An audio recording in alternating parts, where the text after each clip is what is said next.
भगवान जो हैं वो अर्जुन के सवालों का जवाब दे रहे हैं। अर्जुन ने पूछा था भगवान से कि हे भगवान, साकार भक्ति ज़्यादा उत्तम है या निराकार भक्ति ज़्यादा उत्तम है उस प्रभु की।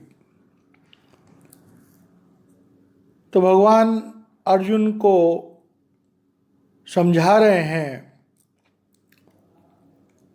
कि भाई जब अवतार दुनिया में आते हैं या महापुरुष दुनिया में आते हैं तो जो लोग उनके गुणों से प्रभावित होते हैं वो उनको प्रभु की तरह पूजने लगते हैं।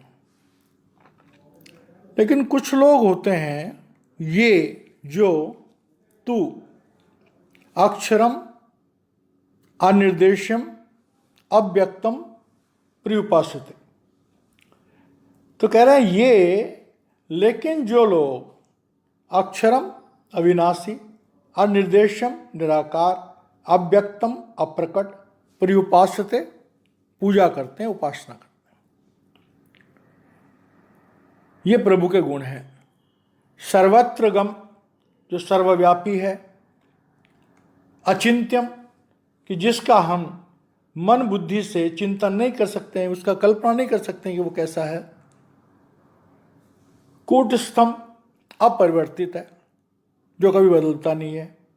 अचलम, स्थिरम, स्थिर है, ध्रुवम और अटल सत्य है। तो धर्मशास्त्रों में भगवान के निराकार रूप के बारे में असंख्य असंख्य स्तोत्रों के द्वारा, श्लोकों के द्वारा बताया गया। प्रभु की सृष्टि कितनी बड़ी है ये प्रभु के सिवाय कोई दूसरा नहीं जान सकता। तो प्रभु के उन निराकार गुणों का जो शास्त्रों में वर्णन किया गया है, जो भक्त प्रभु की डायरेक्ट भक्ति करते हैं वो उन गुणों से प्रभावित होकर के और प्रभु की उपासना करते हैं।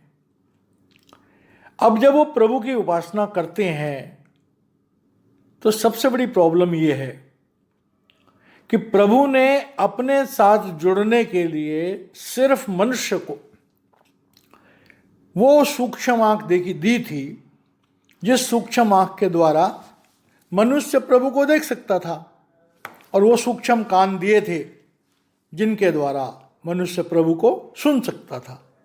अब हमारे शरीर पर जो सूक्ष्म आंख है, हमारी जो आज्ञा चक्र शिवनेत्र है वो बंद है, और हमारा सहस्रार में जो कान है वो भी बंद है। तो कह रहे हैं कि प्रभु के इन सब गुणों को, इनके रूपों को उन दिव्य मंडलों में इंसान कैसे जाकर देखेगा। हमें हमारे ग्रंथों में बहुत सारे उदाहरण मिलते हैं कि जब इंसान की उम्र बहुत ज़्यादा थी, ऋषि मुनियों ने हजारों साल तपस्या करी और दिव्य लोकों तक भी गए, लेकिन उसके बारे में बिना किसी गाइडेंस के बड़ा मुश्किल काम है। अब उसके लिए क्या क्या करना पड़ता है, अगर प्रभु के निराकार रूप को समझना हो तो उसके लिए क्या क्या करना पड़ता है वो भगवान दूसरे श्लोक में बता रहे हैं कि संयम इंद्रिय ग्रामम सर्वत्र संबुद्धयः ते प्राप्नुवन्ति मामेव सर्वभूत हिते रतः। अब कह रहे हैं कि जिन्होंने निराकार ब्रह्म की भक्ति करने की जो इच्छा रखते हैं उन लोगों को क्या करना पड़ेगा, उनको करना पड़ेगा कि संयम्य, उनको बस में करनी होंगी इंद्रिय ग्रामम, अपनी समस्त इंद्रियों को बस में करना होगा। 5 ज्ञानेंद्रियां, 5 कर्मेंद्रियां, मन के संकल्प और विकल्प और बुद्धि, तो इन सब को बस में करना होगा, और इनको बस में करके काम क्रोध लोभ मोह अहंकार जो है वो बस में आएंगे। तो ये काम जो इतनी आसानी से भगवान कह रहे हैं, तो ये काम तो करोड़ों जन्म लग जाए इंसान के तब भी ना कर पाए। बड़े बड़े ऋषि मुनि हैं, हजारों साल तपस्या करने के बाद भी वो काम को नहीं जीत पाए, इंद्रियों को नहीं जीत पाए। तो कह रहे हैं भाई देखो, जिन्होंने निराकार भगवान की भक्ति करनी है उन्हें अपनी समस्त इंद्रियों पर संयम लगाना होगा, मन के संकल्प और विकल्पों पर संयम लगाना होगा, बुद्धि को स्थिर करना होगा। सर्वत्र समबुद्धय, और संसार में समदृष्टि रखनी होगी। अब समदृष्टि जो है, अच्छा बुरा, मान अपमान, लाभ हानि, मित्र शत्रु, सबके साथ समदृष्टि रखनी होगी। तो वो अवस्था किसी भी इंसान की तभी हो सकती है कि जब वो त्रिगुणातीत हो, मन बुद्धि के दायरे से परे जाए, आत्म तत्व को प्रकट करे, कर्मों के विधान को नाश करे, तभी संभव है। क्योंकि तीन लोकों में तो विषय विकार है, त्रैगुण्य विषय, वेदा, निस्त्रय गुणों भवर्जन, तीन गुणों से परे जाओ। अब भगवान कह रहे हैं कि भाई अगर तुम सारी जिंदगी भर कोशिश करते रहोगे और स्वयं को काबू करने की कोशिश करते रहोगे, निरंतर कोशिश करते रहोगे, एक एक पल एक एक क्षण अपनी जिंदगी को चेक करोगे, ये इंसान की व्यक्तिगत शक्ति के द्वारा, ऐसा हमारे धर्मशास्त्रों में जिक्र आया है कि करीब करीब असंभव सा है। अब भगवान दूसरी बात और कह रहे हैं, इतना सब कुछ करने के बाद भी क्या होगा? ते प्राप्नुवन्ति माम एव, ते मने वे, प्राप्नुवन्ति मतलब प्राप्त करेंगे, माम एव मुझको ही, सर्वभूत हिते रता। अगर वो जिंदगी भर समस्त जीवों के हित परोपकार रता लगे रहेंगे हमेशा। अगर कोई इंसान समस्त जीवन को परोपकार में लगा करके, समस्त इंद्रियों को काबू में करके सारी जिंदगी भर समदृष्टि से जीता रहेगा,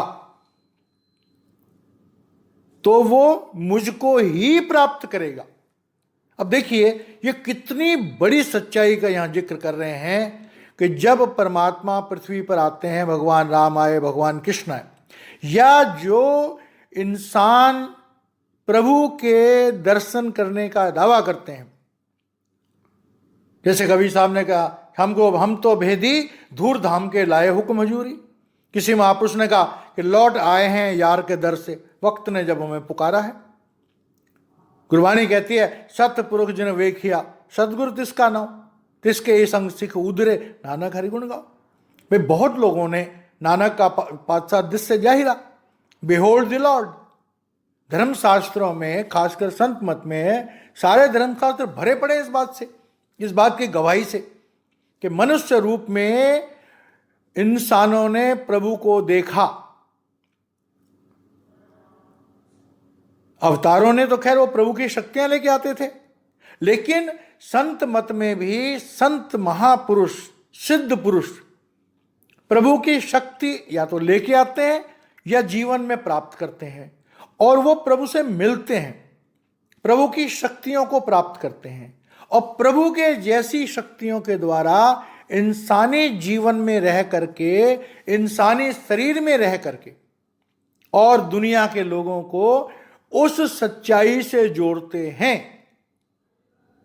और कौन सी सच्चाई से? वो सच्चाई जो उनके अंदर ऑलरेडी मौजूद है। एक शेर है कि जब आदमी मुद्दा हक है तो क्या कहें मुद्दा कहां है? खुदा है खुद जिसके दिल में पिन्हा, वो ढूंढता है खुदा का है। तो भाई वो परमात्मा की शक्ति तो हमारे अंदर विराजमान है, तो उस शक्ति को जो हम में विराजमान है वो महापुरुष हमें प्रैक्टिकल तौर से दिखा देते हैं, समझा देते हैं। और अगर हम किसी सच्चे महात्मा से जुड़ सकें तो वो हमें प्रभु से जोड़ देते हैं। जिया दान दें भक्ति लायन, हरिस्यों लयन मिलाए। तो भगवान कह रहे हैं कि साकार रूप में चाहे भगवान आए हों, अवतार आए हों या महापुरुष आए हों, उन्हें प्रभु रूप समझ करके उनसे ज्ञान प्राप्त करने की कोशिश करो। अगर ऐसा करोगे तो तुम्हारा जीवन धन्य हो।